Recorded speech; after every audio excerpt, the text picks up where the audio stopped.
Oke, assalamualaikum warahmatullahi wabarakatuh. Balik lagi bersama Amril Selasi. Ya, terima kasih teman-teman yang masih tetap support sampai dengan hari ini. Di video kali ini kita masih di edisi Ramadan teman-teman, yang pastinya kita mau memberikan video-video yang bermanfaat ya. Walaupun ini video reaction dan kita cuma hanya bisa memanfaatkan video-video dari orang-orang yang mudah-mudahan dengan caranya reaction ini, dan teman-teman yang belum pernah lihat bisa lihat dari video saya ya. Insya Allah video ini adalah video yang bermanfaat buat kita jalanin di bulan Ramadan ya. Jadi buat teman-teman jangan kemana-mana dulu, jangan di skip videonya, tonton sampai habis. Insya Allah video ini bisa bermanfaat buat teman-teman kalangan muslim ya. Terima kasih buat teman-teman yang masih mendukung saya. Jangan lupa diklik tombol subscribe dan juga klik tombol loncengnya ya, supaya teman-teman bisa mendapatkan video notifikasi terbaru dari kami. Oke, kita langsung aja ya videonya.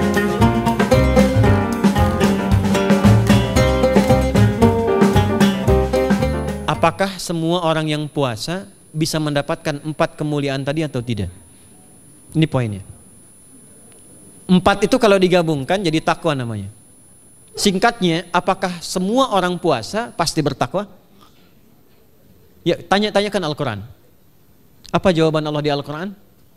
Dijawab langsung di ayat Siyam. Al-Baqarah ayat 183. Ya ayyuhalladzina amanu kutiba alaikumus kama kutiba 'alal ladzina min la'allakum. Nah, kalimat tattaqun itu diawali dengan kata la'allakum. La'alla itu namanya harfu taraji. Saya ulang ya, di ilmu nahwu la'alla disebut harfu taraji. Al-Imam As-Suyuti berkomentar begini. Setiap ada satu harapan, keinginan besar yang ingin dicapai, tapi diawali dengan kata la'alla atau la'allakum, ini menunjukkan bahwa harapan itu, harapan itu tidak mungkin bisa dicapai kecuali dengan kesungguhan, keseriusan.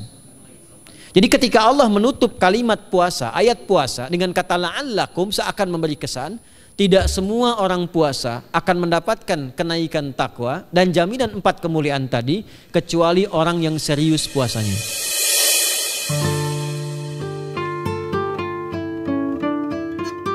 Jadi kalau kita nggak serius di dalam menjalankan puasa, ini juga bisa menjadi pertanyaan ya. Dan apa yang disampaikan Ustadz Adi Hidayat ini salah satu Ustadz yang paling saya banggakan. Alhamdulillah banyak ceramah-ceramah beliau yang sudah saya terapkan di dalam kehidupan saya dan juga keluarga saya. Insya Allah mudah-mudahan kita semua bisa ikut ya di belakangnya beliau dan mengikuti apa yang dianjurkan beliau. Insya Allah apa yang disampaikan benar-benar terbaik lah buat kita semua. Kita lanjut lagi ya teman-teman. Kita lagi tadi bahas masalah tentang puasa yang semangat dan benar-benar menjalankan atau tidak. Orang yang sungguh-sungguh puasanya. Karena itulah untuk menunjukkan kesungguhan itu, bagian terakhir kita, Nabi memberikan 3 amalan utama. Saya akan bacakan dengan cepat 3 amalan utama yang dikuatkan oleh beliau kepada para sahabat sebelum tiba Ramadan dan sampai sekarang menjadi kurikulum Ramadan Nabi. Jadi kalau ibu bapak ingin mengeluarkan kurikulum Ramadan Nabi, nanti bikin agenda saat Ramadan ya, supaya nggak pusing nanti kalau masuk hari pertama apa yang dikerjakan, hari kedua apa yang dikerjakan, subuh apa, siang apa, sore apa.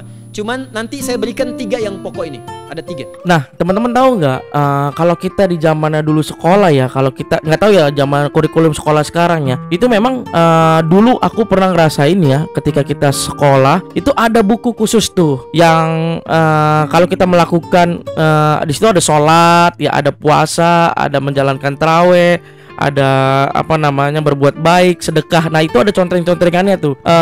Apa namanya, nggak tahu untuk kurikulum sekarang apakah masih tetap ada apa enggak ada. Nah ternyata ini terbukti. Jadi itu untuk membangun semangatnya kita teman-teman untuk melakukan ibadah pada saat di bulan Ramadan. 1. Meningkatkan sholat. Saya ulang ya, meningkatkan apa? Sholat. Kalau meningkat secara singkatnya berarti bertambah dari yang sekedar fardu, tambah dengan apa? Sunnah. Maka dari sekarang keluarkan semua jenis sholat-sholat sunnah. Keluarkan dari sekarang apa saja, siang dan malamnya. Yang rawatib ada berapa rawatib? 12. Rawatib 12. Ya, rawatib itu yang melekat dengan sholat fardu dan menentukan untuk memperbaiki sholat fardu. Menambah. Jadi kalau kurang khusyuk ditambah dengan sunnahnya disebut rawatib. Bisa sebelum, bisa setelah sholat fardu. Ada 12 dari hadis Nabi sallallahu alaihi wasallam. Man shalla isnatai asyrata raka'atan, siapa yang salat 12 rakaat fi yaumin wa lailatin, yang mengiringi Allah akan membangun istana yang nanti di sana kalau menjalankan secara konsisten ya teman-teman. Ini salat fardu siang dan malam. Ya, bunyalahu bihinna baitun fil jannah, maka akan dibangunkan baginya satu rumah di surga kalau konsisten menunaikan 12 itu sampai meninggal dunia. Sahabat yang mendengar itu mengatakan kompak semuanya, sejak mendengar hadis itu kami usahakan istiqomah sampai meninggal tidak meninggalkannya.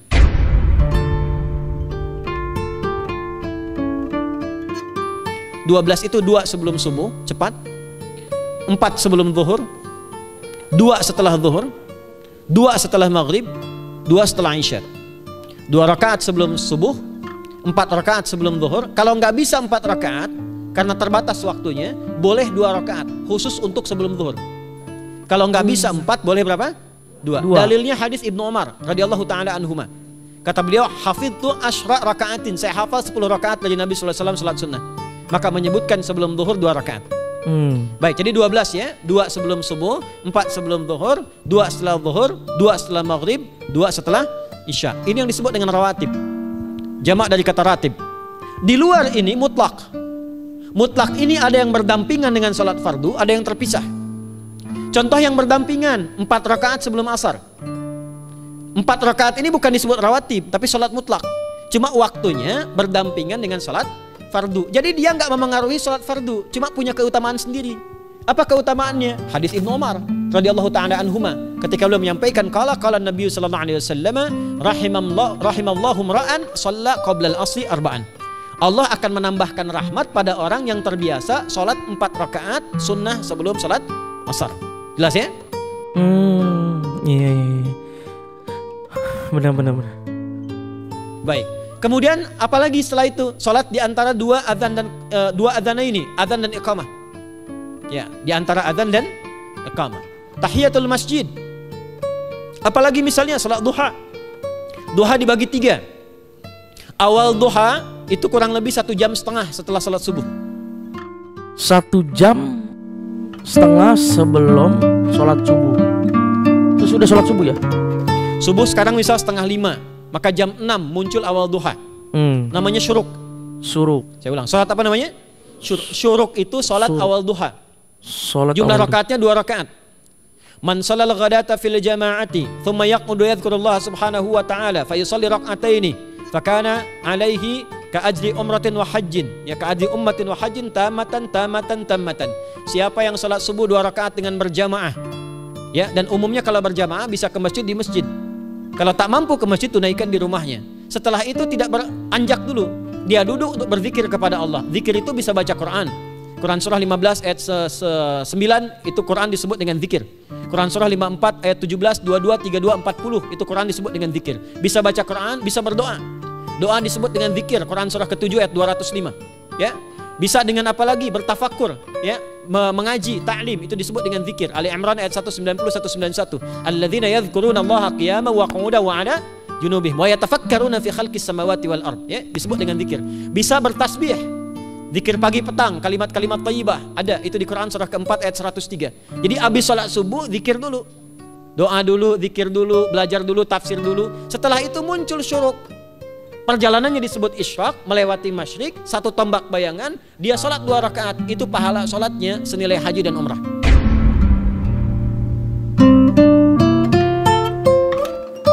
Subhanallah.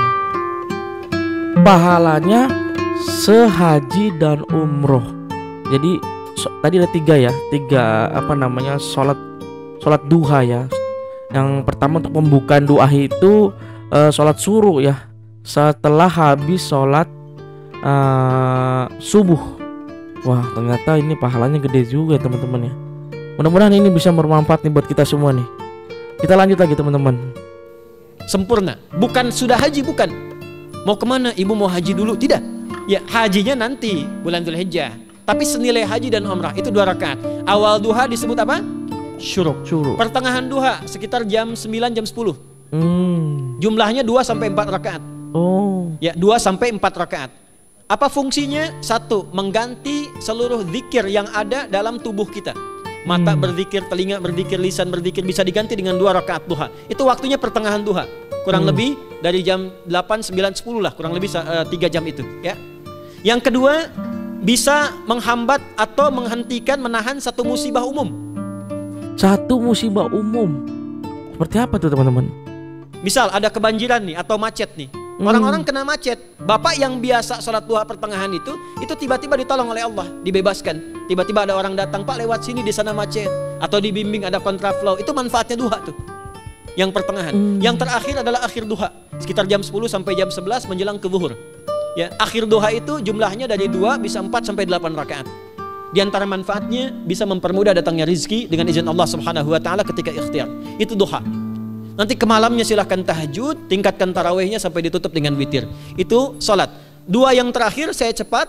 2 yang terakhir adalah banyak berinteraksi dengan Al-Quran. Ada 3 caranya. 1, banyak membaca. Itu namanya qiraah. Silahkan Bapak Ibu siapkan dari sekarang. Targetnya khatam misalnya 1 kali berapa juz? 30 juz. 30 juz. Kalau mau gampang bagi 30. Berarti 1 hari berapa? 1 juz. Paling gampang lagi supaya nggak capek ngajinya, supaya nggak capek. 14 bagi ayat. 1 juz 5 waktu sholat.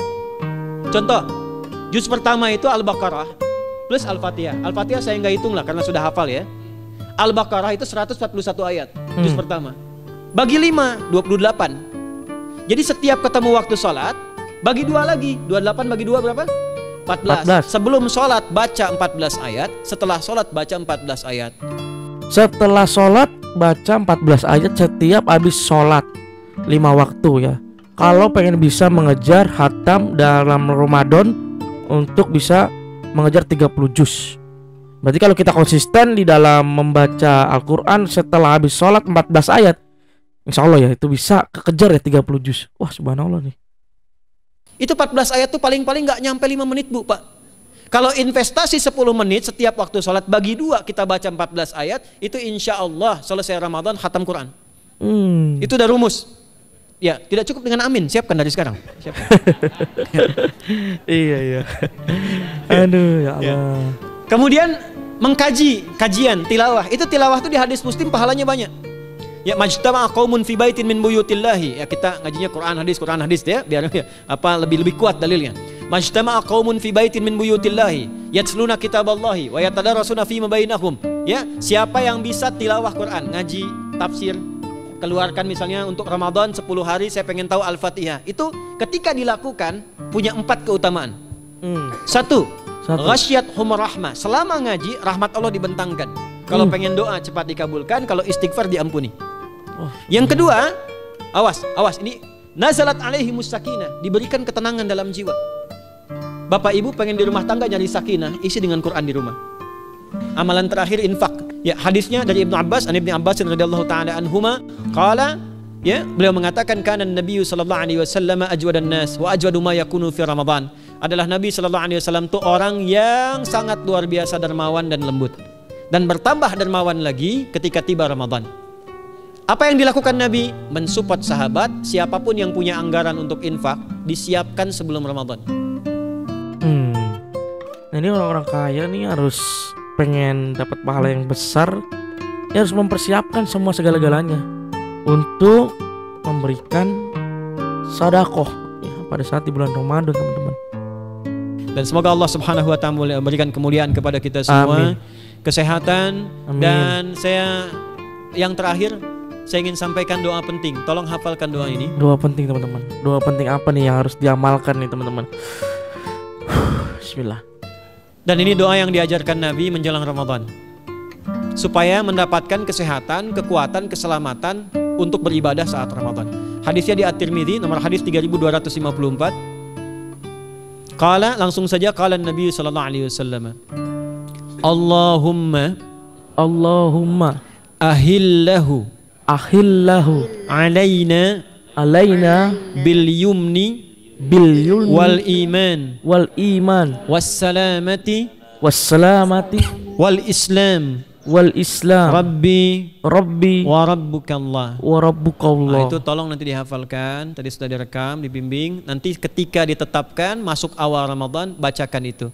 Ya Allah, anugerahkan awal Ramadan kepada kami dengan ketenangan, kedamaian, kekuatan iman, keselamatan, sehat nggak sakit sampai selesai puasanya, diberikan kekuatan untuk ibadah dalam keislaman dan diikhlaskan hanya karena Allah Subhanahu wa taala. Subhanakallahumma wa bihamdika nasyhadu an la ilaha illa anta nastaghfiruka wa natubu ilaik wa akhiru da'wana alhamdulillahi rabbil alamin. Alhamdulillahirabbil alamin. Ya teman-teman ya. Ustadz Adi Hidayat ini adalah salah satu favorit yang saya kagumi ya, karena memang beliau benar-benar sangat menghafal di luar kepala untuk ayat-ayat Quran ya, hadis-hadis Rasulullah yang benar-benar yang diterapkan di dalam kepalanya itu untuk disebarkan untuk pengikutnya. Insya Allah sih ini orang benar-benar bagus banget nih. Ya, jadi mungkin itu videonya teman-teman ya. Mudah-mudahan ini video bermanfaat semua. Tadi apa yang disampaikan semuanya, insya Allah mudah-mudahan kalau teman-teman menjalankan dengan sebaik-baik mungkin, insya Allah pahalanya akan mengalir sebanyak-banyaknya teman-teman. Dan yang pastinya tadi doa terakhir ya teman-teman, kalau pengen lihat lagi teman-teman bisa langsung kunjungi ke channel langsung Ustadz Adi Hidayat ya, dengan judulnya itu kalau nggak salah 3 amalan pokok Ramadan. Nah, di channelnya Ustadz Adi Hidayat, insya Allah ya teman-teman ya.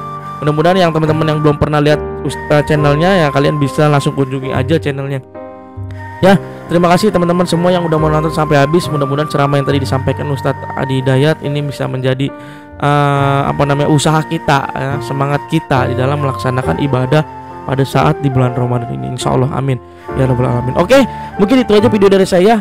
Sekian dari kami, mudah-mudahan apa yang disampaikan bisa bermanfaat buat semuanya. Oke, mungkin itu aja. Ambil selasi 3 agama nih. Assalamualaikum warahmatullahi wabarakatuh.